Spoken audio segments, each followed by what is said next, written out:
Bonjour à tous et à toutes. Alors je tiens à m'excuser parce que la vidéo que vous allez écouter, c'est pas du tout le témoignage que vous attendiez. Je vous avais promis en commentaire que je répondrais dans la vidéo.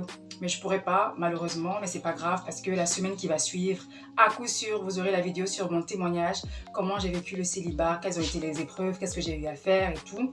Ça, c'est une promesse. Deuxième point, c'est simplement pour vous encourager. J'ai des questions sur mon compte Instagram, en message, commentaires personnels. Je vous encourage à m'écrire en commentaire toutes les questions que vous avez. Et comme ça, on aura une vidéo qu'on va faire sur le FAQ. Donc, foire aux questions. Donc, n'hésitez pas à commenter, poser des questions que vous aurez. Comme ça, on va tous les écrire et on pourra répondre sur une vidéo. Alors, je vous souhaite un bon visionnage. J'espère que vous êtes bénis. Je vous encourage encore une fois de plus à toutes ces personnes qui sont encore dans le célibat chronique non volontaire, vraiment de tenir le coup, ça ira. Et je voudrais vous encourager encore une fois de plus à ne pas céder à la dépression, au découragement. On dit non, on s'accroche et ça va aller. Allez, un gros bisou et à très bientôt sur Nikki Chanel.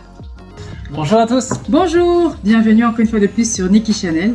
Comme le titre l'indique, alors on va parler des critères du conjoint, de la conjointe. Donc je commencerai par poser les questions à Godefroy. Il va parler en tout cas les critères qu'il avait. Oui. À lui l'honneur, il va parler des critères qu'il avait et comment ça s'est passé. Est-ce qu'il a eu les critères effectivement parce qu'il est marié aujourd'hui? Et donc est-ce que les critères qu'il avait en attente, est-ce que ça s'est réalisé ou alors une partie? Il va nous déballer tout de suite ça.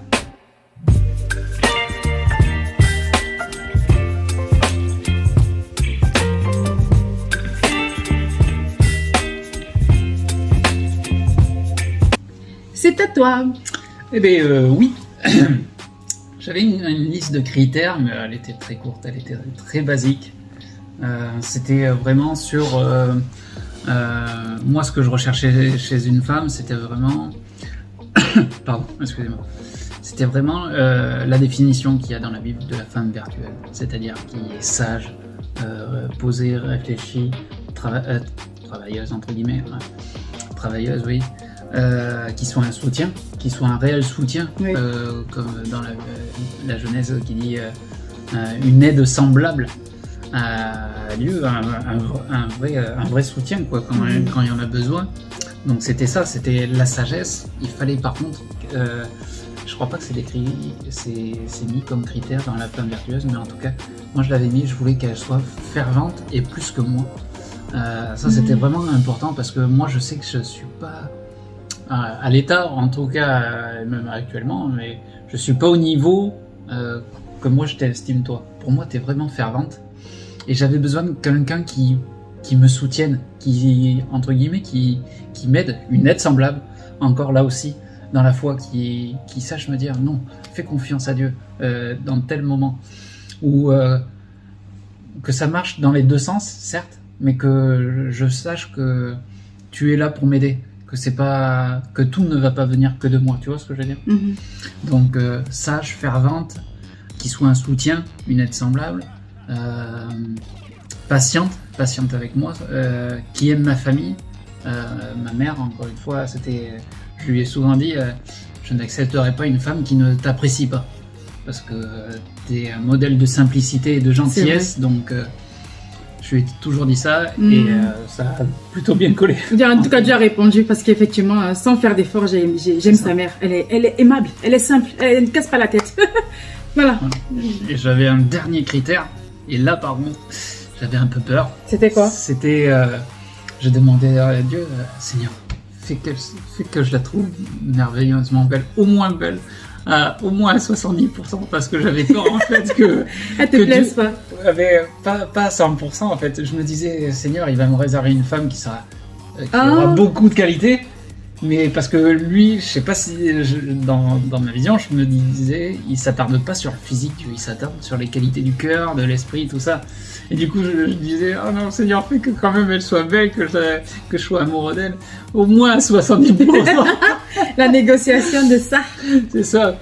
Alors, parce que avec cette vision de, tu sais, puisqu'il s'attarde pas lui sur le physique, tu disais, mais j'espère qu'il va pas négliger quand même ce problème-là, ce critère-là. Donc voilà. Après, pour répondre, s'il a répondu aux critères, il a mis même des critères que j'aurais pas pensé à mettre sur la liste.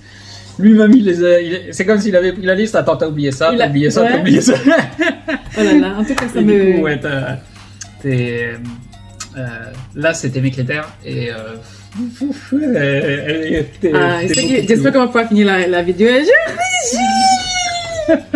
Bon, c'est pas signe de vous pour les peaux noires, on va dire, Roger. Mais bon, en tout cas, ça me touche. Toujours, à chaque fois qu'il dit ça.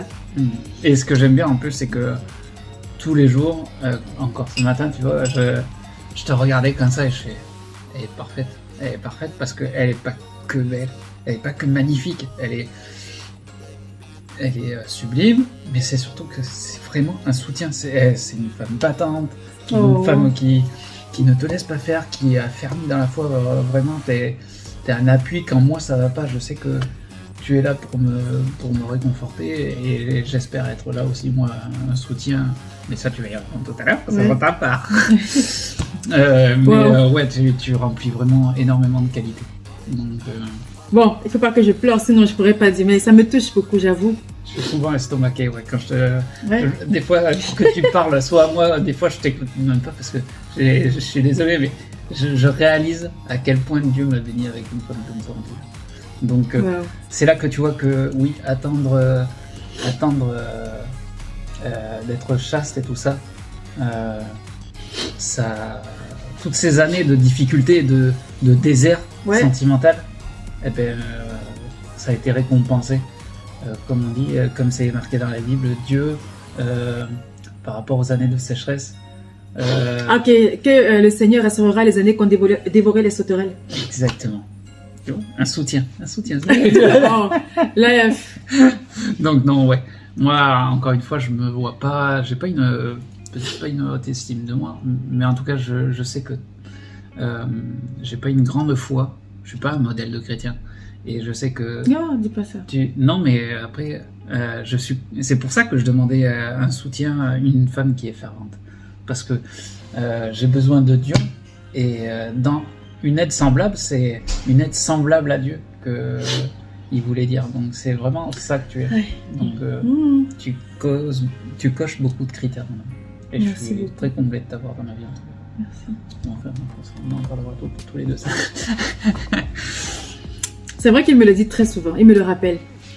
Et ça fait plaisir, franchement, ça fait plaisir. Donc mes critères, j'avais noté mes critères en fait, je les ai recopiés sur ce bout de papier. Et mes critères en fait, j'avais été inspirée d'un couple, je connais pas leur nom, je les avais vite fait sur YouTube à l'époque, leur mariage, j'avais fait le tour de la toile. Et la fille avait dit lors de l'échange des vœux qu'elle avait fait des critères en priant à Dieu, elle les avait notés. Et aujourd'hui, j'aimerais simplement dire que si tu as des critères, n'hésite pas à les noter carrément. C'est pour rappeler à Dieu, pour prier. Il y a de l'efficacité dans les prières écrites. La précision. Non, mais je me suis dit, ça c'est j'avais apprécié cette femme-là. Et ça fait peut-être 8 ou 9 ans.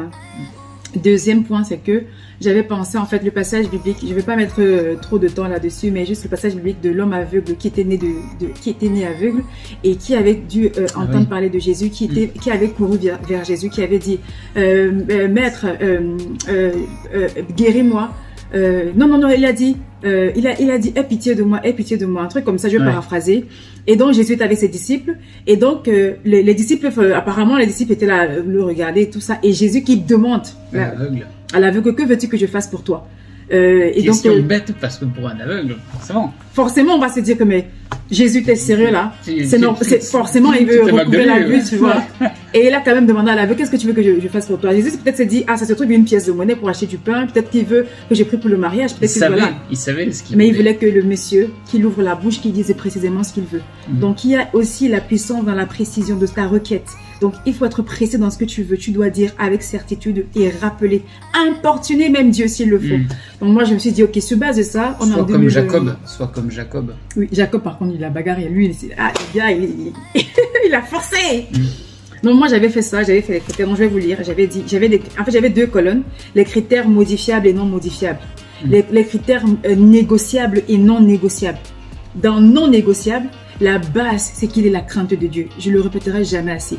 Et quand je dis crainte de Dieu, c'est en tête de liste. C'est même plus à répéter, c'est la base. Crainte de Dieu ne veut pas dire que tu es à l'église tous les jours. Crainte de Dieu, vraiment, c'est que tu crains le Seigneur. Tu fais pas ci, tu fais pas ça, tu respectes les valeurs. Je ne veux pas développer, c'est pas le but. Donc, il y avait ça en premier. L'autre point aussi, c'est que c'est quelqu'un qui communique quand ça va et quand ça ne va pas. Dans un homme qui dialogue. S'il a été peut-être, j'ai dit quelque chose qui ne lui a pas plu, qu'il me le dise. Donc vraiment qu'on ne dorme pas étant fâché ou qu'il se dise, de toutes les façons, voilà, il ne veut pas parler, il braque, il garde. Ça vraiment, c'est pas possible. Pour moi, je peux pas parce que je suis quelqu'un qui communique beaucoup. Donc il fallait que j'ai quelqu'un comme ça aussi. Donc j'ai dit quelqu'un qui dialogue, qui communique quand ça va et quand ça ne va pas. Et un autre critère, j'avais dit quelqu'un qui me valorise parce que j'avais été très blessée par le passé dans des tentatives de relations que j'ai pu avoir où je me rendais bien compte que la personne en face de moi ne me valorisait pas. Je me battais, je faisais tout, je trouvais quand même que je faisais beaucoup de choses mais c'était pas valorisé et j'avais dit Seigneur, je veux pas que l'homme de ma vie soit comme ça, qu'il me valorise, qu'il connaisse ma valeur et qui me respecte. Ça, c'est les conséquences de quelqu'un qui valorise, qui le respecte aussi. Et donc, voilà, ça, c'est les critères non modifiables. Parce que je me disais, je veux pas quelqu'un comme ça. Et le dernier critère, qui n'est pas les moindres, c'est quelqu'un qui ne soit pas colérique, qui ne soit pas impulsif. Ah, pour moi, c'était très important parce que je voyais autour de moi des couples comme ça où le monsieur était très impulsif, il était colérique. Non seulement il était colérique, mais en plus, il y avait des violences physiques et verbal et ça fait que voilà le couple se déchire tout doucement. Il y a même des morts qui en suivent parce que les hommes colériques ça va très vite, on peut perdre la vie et on connaît bien l'histoire populaire qui s'est passée dans le monde de gospel au Sinachi, paix à son âme, une femme battue et elle est morte sur des coups et blessures de son et c'est pas la seule malheureusement, c'est pas la seule, ça continue, on a beau parler mais ça continue, il y a des femmes qui n'osent pas partir, bref. Donc j'étais vraiment en mode Seigneur, je veux pas un homme qui est violent, que ce soit en parole, que ce soit en acte, que ce soit peu importe, je veux pas de violence. Je crois que je rappelle tout le temps à Dieu, Seigneur, j'ai trop souffert dans ma vie, voilà, je veux pas ressouffrir encore. Moi, je veux que mon mariage ce soit un long fleuve tranquille. J'avais dit Seigneur, je veux pas que mon mariage ce soit war room. Tu vois, vous voyez le film War Room, que je sois pas tout le temps en train de prier, combattre, que je sois vraiment dans les actions de grâce, la louange, l'adoration. J'ai dit Seigneur, j'ai droit aussi à ça, non? Donc c'était les critères non négociables. Et dans les critères négociables, c'était voilà, le physique, franchement, grand de taille. Pour moi, c'était important qu'il soit grand de taille. Mais je me disais, s'il n'est pas grand, je peux faire avec. Vraiment avec difficulté. Mais j'allais me dire, franchement, c'est pas grave. Pourquoi d'ailleurs? Grand de taille parce que voilà, il faut noter que ne riez pas trop. Mais j'assume. J'aime bien. Je voulais que mon mari me porte. Donc, heureusement que mon mari l'aime me porter. Même des fois, je ne veux pas, il me porte. Donc voilà, ça c'était coché. Et je voulais quelqu'un aussi qui soit grand parce que je veux pas être limitée dans mes choix de chaussures. Je peux porter les talons que je veux, les baskets, les tennis, donc tout ce que je veux. Et il fallait qu'il soit grand de taille. Donc ça c'est les critères modifiables, les critères vraiment franchement voilà, pas très importants. Et quelqu'un aussi qui grand de taille, oui. Quelqu'un qui soit propre. Ah oui, c'est vrai que vous avez dit, parce que j'avais aussi des cas comme ça où franchement ça, pas d'effort dans l'hygiène. Et voilà, c'était les critères. Donc voilà, vite fait, les critères que j'avais et je priais sur base de ça. Et un critère aussi que je voulais pas, il y avait 4 peuples, on va dire peuples, que je voulais pas du tout. Alors, je voulais pas de Camerounais. C'est quelqu'un qui me dit, mais tu es Camerounaise? Mais non, je voulais pas parce que j'ai remarqué que beaucoup de Camerounais ne sont pas sérieux. C'est des personnes très volages, des personnes très frivoles, les Camerounais. Beaucoup, pas tous, il y en a qui font l'exception. Beaucoup. Donc j'avais vu ça, je me suis dit, oulala, ça fatigue. Ils savent pas ce qu'ils veulent ou alors ils aiment bien jouer, ils sont pas sérieux. Les Ivoiriens, ça va ensemble, il y a les deux peuples là. Donc j'ai évité je me dis Seigneur, je veux pas d'Ivoiriens, je veux pas de Congolais. Les Congolais, c'est des joueurs, c'est des plaisantins, c'est des personnes qui sont juste là à te parler et tout, à te perdre du temps. Donc ces 3 là. Et 4e, les Français. Oui. Pourquoi? Parce que les Français, j'avais été à la fac avec des Français et oulala, j'ai eu une très mauvaise expérience avec ces Français là. Et en dernière année master, j'avais eu effectivement dans mon groupe aussi, oulala, ça c'était vraiment la goutte d'eau qui avait débordé le vase, des personnes très imbues d'eux-mêmes, qui sont arrogants, qui râlent pour tout. À la fac, ils étaient comme ça. Donc du coup, je me suis dit Seigneur, avec l'expérience que j'ai eue, quand je regarde autour de moi, que ce soit au Cameroun, j'ai vécu au Cameroun, ce que j'ai vu, que ce soit en Belgique où j'ai côtoyé beaucoup de Congolais, que ce soit en Chine où j'ai côtoyé beaucoup de Nigériens, on vient du Nigeria, parce qu'en Chine ils sont vraiment mal vus, donc c'est des personnes qui ne sont pas honnêtes. Donc voilà ces 4 types de personnes là, je crois que ça fait 4 ou 5. La Côte d'Ivoire, Cameroun, Congo, Nigeria et puis la France. J'ai dit Seigneur, ailleurs, mais pas les 5 là. Dieu a dit, écoute ma fille, c'est pas la nationalité le plus important. Donc je te ramène justement un Français. Tu vas fermer ta bouche parce que tu vas voir qu'il est différent. Tu vas beaucoup l'aimer. Voilà en fait mes critères dans 2 tableaux différents. Et est-ce qu'il les a cochés tous? Oui. Sauf ne pas être français du coup. Oui, oui, sauf un. Et, du coup, j'ai épousé un Français. Encore une fois, c'est là que on a beau avoir notre liste, mais si Dieu il dit non, ça c'est un critère qui ne me limite pas. Oui, ne me limite pas. Donc il y avait, enfin, heureusement c'est des critères où je disais, je suis ouverte. Hein. Bien souvent, on se dit il faut pas que mon partenaire, je veux pas absolument qu'il soit japonais, je veux absolument qu'il soit ouais. Je sais pas moi, blond ou les yeux bleus, qu'il soit arqué, qu'il y ait une fossette. Attends. Est-ce que ça c'est vraiment important? C'est ça que vous devez vous poser en fait. Est-ce que c'est vraiment ça qui est important selon toi dans ton partenaire? Ou est-ce que c'est plutôt est-ce qu'il va te valoriser? Est-ce que il est généreux? Je sais pas. Il y a plein d'autres critères qui sont beaucoup plus importants que la longueur de ses cheveux ou la couleur de ses cheveux ou la couleur de sa peau. Ou la couleur de sa peau. Il y a ne limitez pas Dieu. Parce que en le limitant, vous allez retarder votre bénédiction. Parce qu'en fait, il va dire attends, elle n'est pas encore prête à rencontrer celui que je lui ai préparé. Ça se trouve, il sera vraiment de la couleur que de peau que vous voulez. C'est-à-dire que si vous voulez un japonais, ça se trouve, ça peut être un japonais. Oui. Mais, comme ça peut ne pas être un japonais. Mais ça peut ne pas être un japonais. Seul Dieu le connaît, le sait. C'est donc, c'est ça. Ne limitez pas Dieu. Parce que moi, j'ai un truc aussi que je veux renchérir. En fait, ma liste, j'ai pas écrit, mais je voulais pas épouser quelqu'un qui parle le français. Parce que j'aime bien la façon de penser des anglo-saxons. J'aime bien le mindset. Voilà. Donc déjà, moi, s'il fallait renaître dans un pays, j'aurais aimé naître dans un pays anglophone parce que j'aime beaucoup la langue anglaise. Et donc, j'aime leur façon de penser. J'aime pas la façon de penser des francophones. Mais je suis francophone, enfin, ça c'est un détail. Mais voilà, Dieu, je me suis mariée à un francophone. Heureusement que je n'ai pas limité Dieu. J'ai dit Seigneur. Non, moi je sais. Voilà, il a dit, non, ma fille, laisse, tu dis ça juste comme ça, mais bon, laisse, je sais ce que je te prépare. Celui que je te prépare, t'inquiète pas. Et donc Dieu, des gens qui sont proches à nous ou bien à moi savent que j'appelle mon mari mon cadeau sur mesure. Ça a vraiment tout son sens parce que effectivement Dieu il a pris la peine de me donner quelqu'un qui vraiment au millimètre près, vraiment au millimètre près me correspond. Parce que mon mari, le matin, il sait pas combien de chansons il a composé pour moi. Ouf. Même des fois, je suis à la cuisine et tout, il me regarde, je dis, mais qu'est-ce qu'il y a? Je me dis peut-être que voilà, peut-être ma tête, il y a un truc qui va pas. Il me dit, qu'est-ce que t'es belle? J'ai dit, t'es sérieux? La tête que j'ai, il me dit, t'es belle.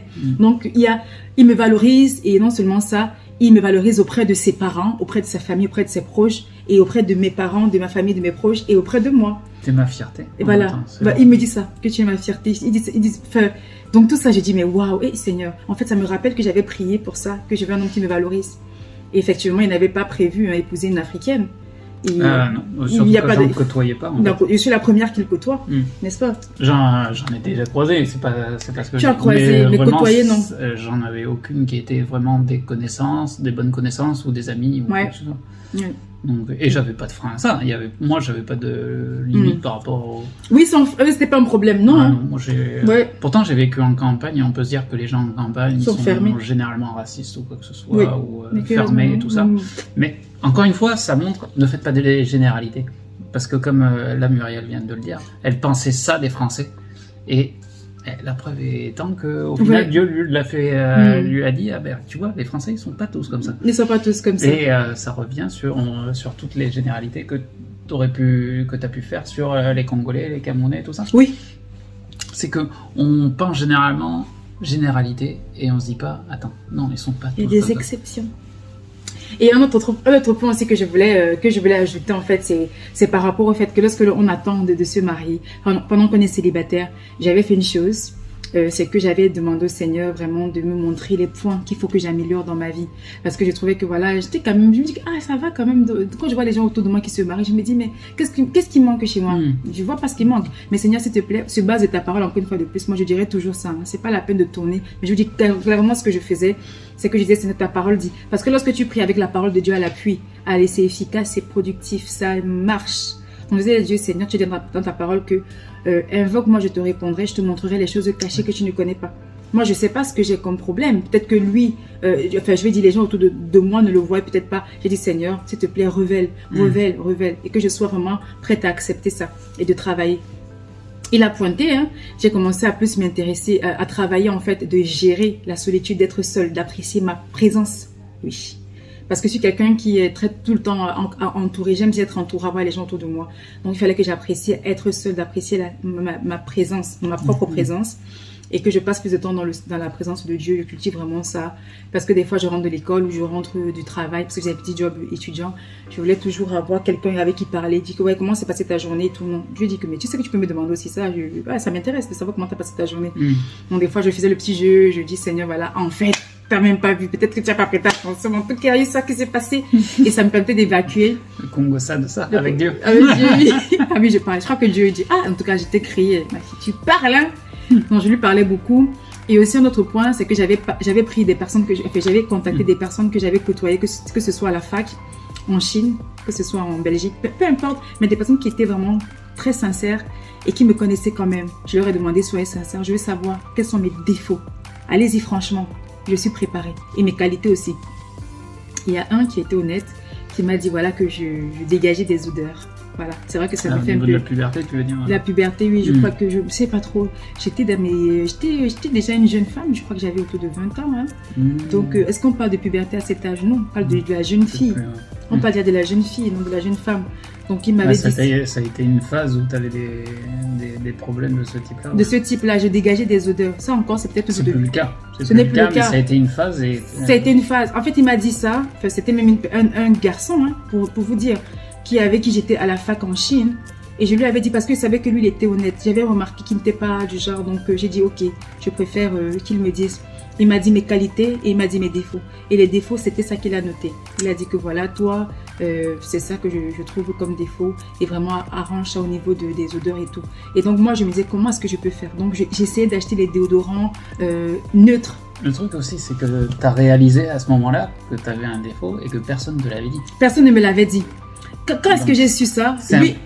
Encore une fois, ça rejoint ce qu'on disait dans l'autre vidéo. Oui. La dernière fois, c'est que justement, allez voir les gens qui peuvent vous apporter des critiques constructives. Constructives qui seront honnêtes. Donc, quand il me l'a dit, j'ai commencé à trouver des astuces et tout. J'ai commencé à regarder sur Internet et me disant que qu'est-ce qu'il faut que je fasse. J'ai acheté des déodorants très neutres, les antitranspirants. J'ai commencé avec les méthodes de la pierre d'Alain qu'on vend à pharmacie. Mais ça n'a pas totalement soigné le problème, ça a atténué. Et donc, j'ai eu encore une grande sœur dans la foi. Je vais peut-être, je dis pas son nom. Tu peux dire son prénom. Je peux dire son prénom, Charlène. Je suis sûre qu'il y a beaucoup oui, elle va se reconnaître. De toutes les façons, elle va se reconnaître. Alors, Charlène, on allait la voir une fois, on a passé la journée et elle m'a prise à part. Elle m'a dit, voilà, je vais te dire quelque chose, ne le prends pas mal. J'ai dit non. Et elle m'a dit, écoute, j'ai remarqué que tu as des odeurs. Donc, ce que je vais te proposer, panique pas, j'ai la solution. Et donc, apparemment, elle était en Italie avant et donc elle avait eu des produits qu'elle avait peut-être testés sur elle ou sur d'autres personnes. Mais en fait, ça marchait. C'est 7 jours, pas plus. Donc, ces deux composants, je crois que c'est une crème à mettre sur les aisselles et une autre crème. Je crois que c'était un savon en complément. Et c'était tellement rare. C'était juste en Italie qu'on vend ça. Et elle m'a dit, écoute, je vais passer la commande et je te l'offre. Moi, c'est ma contribution. Au-delà de la critique, je te l'offre et comme ça, tu vas faire la cure. 7 jours. Et on se redonne rendez-vous après et je vais donc faire le constat. Et 7 jours plus tard, qu'elle a commandé, me l'a offert. J'étais très touchée. Franchement, j'ai dit waouh. Cette histoire d'odeur n'est pas finie finalement parce qu'on était en 2020. On était en 2010 quand j'avais eu la remarque la première fois. Enfin, quand j'étais en Chine, c'était les années 2010, 2011, 12, 13. Et quand j'arrive en Belgique, c'est l'année 2014, 15. Donc, elle me dit ça, c'était les années 2016. Donc, des années sont passées. Je me dis, waouh, c'est pas passé. Donc, mes méthodes n'ont pas marché. Et donc, elle m'apporte une solution qui a été radicale. Et j'ai utilisé cette crème-là. C'est définitif. Et donc, plus tard, quand j'ai essayé la crème, j'ai fait ça. J'étais vraiment assidue et tout ça. Et c'était en italien, moi je comprends pas l'italien, donc elle m'a traduit parce qu'elle parle très bien la langue, du coup, elle m'a dit, ok, fais ça et on se retrouve dans 7 jours. Et 7 jours plus tard, c'est tombé un dimanche à l'église. Et comme on était dans la même église, quand je suis arrivée direct, j'ai cherché Charlène est où? J'ai dit, Charlène! J'ai dit, sans moi, est-ce que je pue encore? Pas qu'un peu bizarre, un dimanche. Oui, franchement, c'est vrai que, mais non. En fait, je me suis accrochée à elle parce que j'ai vu qu'elle avait quelque chose en plus et qu'elle était vraiment honnête. J'apprécierais toujours cet acte qu'elle a posé. Vraiment, merci Charlène. Merci beaucoup. Elle se reconnaîtra. Donc, c'est là où elle fait, Elle a fait le constat. Allez, recto verso, devant, derrière, de profil. Elle a dit c'est bon. J'imagine la scène à l'église, t'as tout le monde qui regarde. Non, parce que c'est pas vraiment devant les gens. Et puis Charlène, elle est très relaxe. Donc c'est une grande, c'est vraiment très relaxe, qui est très aimée d'ailleurs. Et c'est comme ça que voilà, je reviens encore plus tard. Je dis Charlène, sors-moi. Elle dit c'est bon, t'es guérie. Et c'est comme ça que plus tard je revenais un peu, je passais à côté d'elle pour dire s'il te plaît, parce que là, ça fait rassure-moi. Et c'est comme ça que j'étais guérie des mauvaises odeurs. Ça, c'était le physique. Deuxième point, physiquement, c'était aussi le surpoids. Là, c'est mon papa qui m'a dit que, effectivement, ma fille, le surpoids et tout, ça peut être un frein pour les hommes. Donc, il fallait que je travaille là-dessus, que je perde du poids. Et donc, une fois même, je suis rentrée au Cameroun. Il m'a pas reconnu à l'aéroport. Mon père, il m'a traversé. C'est après, j'ai dit papa, et surtout dit, oh, Muriel! J'étais devenue toute ronde là, j'étais pleine, double menton et tout. Donc effectivement, j'ai travaillé là-dessus aussi. La preuve aujourd'hui, parce que aussi j'avais beaucoup de maladies. Hein. C'est pas que physiquement. Le poids amène beaucoup de maladies. Ça amène beaucoup de maladies. Bref, ça c'est une autre vidéo. Je veux pas trop mélanger. Et aussi notre truc, c'est que j'apprenais à préparer, à faire la cuisine. J'avais des plats de chez nous et j'avais dit on sait jamais, je peux épouser un étranger, il faut pas que je ramène seulement mes couscous là, les sauces gombo et tout, il faut qu'ils connaissent il faut que je me spécialise à autre menu. Et heureusement, parce qu'aujourd'hui là, le gombo dans la maison, c'est pas tous les jours. Enfin, moi je mange pas trop africain non plus, c'est un luxe aussi, ça coûte cher, ça prend beaucoup de temps pour préparer. Donc je dis ça paye. Et autre chose aussi que j'avais fait, c'est que je me suis dit, enfin, la personne qui m'avait aussi donné mes défauts, c'est que j'ai l'air d'une fille facile. Superficielle. Voilà. Superficielle. Facile, superficielle et pas très futée. Éveillée, spirée, enfin, ouais. Pas très éveillée, pas très intelligente. Voilà. Donc c'est beaucoup. Ça, par contre, c'est revenu chez plusieurs personnes. J'ai dit, wow, like really? Que oui, quand on regarde, elle est très, pas très posée, une fille pas très réfléchie, dispersée. C'est dommage parce qu'en fait, on me côtoie pas. Donc, une fois de plus, c'est la vitrine. C'est ce que je reflète. Donc, j'ai travaillé là-dessus et pas plus que ça, puisque voilà, j'ai envie de dire, c'est comme ça que je suis. Donc, c'est dommage pour des personnes qui se s'attardent sur juste le physique, qui n'apprennent pas à me connaître en profondeur. Donc, j'ai travaillé là aussi sur ça et voilà. C'est un peu les points plus ou moins que je préfère notifier. Il y avait d'autres points, je ne vais pas les développer. Oui, il y avait juste là, en parlant, je me suis rappelé d'un critère que j'avais demandé à Dieu, c'était que dans la case, dans le critère que je voulais qu'elle soit belle, je voulais qu'elle soit très féminine, mais aussi très simple. Oui. Ce mixte là, autant qu'à l'extérieur, en public, en société, elle soit élégante, pas provocante, élégante. Et chez soi, elle peut être en mode pilou-pilou, sous la couette, il n'y a pas de souci. Donc, et là aussi, tu avais répondu à ça. Donc, il y a vraiment cette simplicité, autant de cœur que d'esprit, que de quoi que ce soit. Et en même temps, tu es une femme très élégante que je trouve. À chaque fois, je suis épaté. Donc, ouais. L'enseignant a vraiment répondu à nos critères. Il a vraiment répondu. Justement. Oui.